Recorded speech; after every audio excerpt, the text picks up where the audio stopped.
মাগরিবের নামাজের পরে ছোট্ট একটি দোয়া 7 বার পাঠ করবেন। নবীজি বলেন 70টি বিপদ থেকে আল্লাহ পাক তাকে হেফাজত করবে এবং এই 70টি বিপদের মধ্যে সবচেয়ে ছোট্ট বিপদ হলো আল্লাহ পাক তাকে দারিদ্রতা থেকে মুক্তি দান করবেন। আপনি কল্পনা করতে পারেন 70টি বিপদের মধ্যে যদি ছোট্ট বিপদ হয় দারিদ্রতা, তাহলে বড় বড় বিপদ কি হতে পারে। আমি এই হাদিসটা পড়ে অবাক হয়েছি। নবীজি সাল্লাল্লাহু আলাইহি ওয়াসাল্লাম বলেন, তিরমিজি শরীফের 3601 নম্বর হাদিসের মধ্যে আল্লাহ রাসূল সাল্লাল্লাহু আলাইহি ওয়াসাল্লাম বর্ণনা করেন, নবীজি সাল্লাল্লাহু আলাইহি ওয়াসাল্লাম বলেন 70টি বিপদ থেকে আল্লাহ পাক তাকে হেফাজত করবে এবং সবচাইতে ছোট্ট বিপদ হলো তাকে দারিদ্রতা।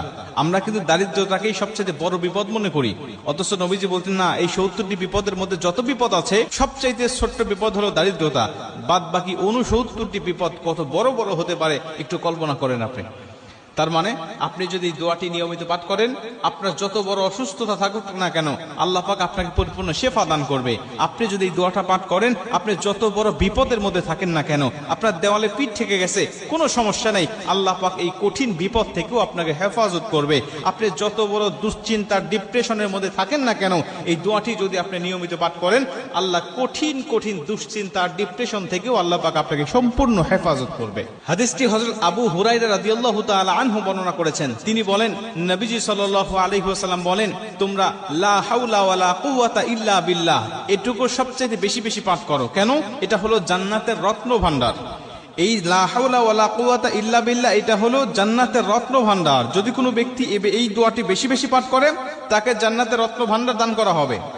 কল্পনা করতে পারেন, জান্নাতের রত্ন ভান্ডারের মালিক যদি আপনি হয়ে যান, তাহলে দুনিয়াতে আপনার কিসের সমস্যা, কিসের দুঃখ, কিসের ব্যথা, কিসের বেদনা? আপনি তো দুনিয়ার জমিনে সবচেয়ে সুখময় শান্তিময় একজন মানুষ। নবীজি বলেন হাদিসের শেষে, এই ব্যক্তি যদি লা হাওলা ওয়ালা কুওয়াতা ইল্লা বিল্লাহ বলার পাশাপাশি যদি আরেকটু যোগ করে বাড়িয়ে দেয়, লা হাওলা ওয়ালা কুওয়াতা ইল্লা বিল্লাহ ওয়ালা মানজা মিনাল্লাহি ইল্লা ইলাইহি, রাসূল সাল্লাল্লাহু আলাইহি ওয়াসাল্লাম বলেন লা হাওলা ওয়ালা কুওয়াতা ইল্লা বিল্লাহর পাশাপাশি ওয়ালা মানজা মিনাল্লাহি ইল্লা ইলাইহি এটুকু যোগ করে যদি কোনো মানুষ তেলাওয়াত করতে পারে, আমল করতে পারে, পাঠ করতে পারে, আল্লাহ পাক তাকে কঠিন কঠিন 70টি বিপদ থেকে তাকে হেফাজত করবে। আল্লাহ পাক তাকে বালা মুসিবত থেকে, দুশ্চিন্তা থেকে, রিজিকের অভাব থেকে আমার আল্লাহ পাক তাকে সম্পূর্ণভাবে হেফাজত করবে। আপনি যত বড় সুস্থ হয়েছেন, ডাক্তারের কাছে ধর্ণা দিয়েছেন, কত চিকিৎসার জন্য আপনি হন্য হয়ে খুঁজতেছেন, কোনোভাবেই আপনার সুস্থতা মিলতেছে না, শেফা গ্রহণ করতে পারতেছেন না। আমি বলি, আপনি ফজরের নামাজের পরে, মাগরিবের নামাজের পরে অথবা 5 ওয়াক্ত নামাজের পরেই যখনই সুযোগ হবে, যখনই মনে হবে, তখনই আপনি এই দোয়াটা পাঠ করতে থাকেন। একাধিকবার পড়েন, 5 বার, 7 বার, 10 বার, 100 বার পর্যন্ত আপনি তেলাওয়াত করতে থাকেন।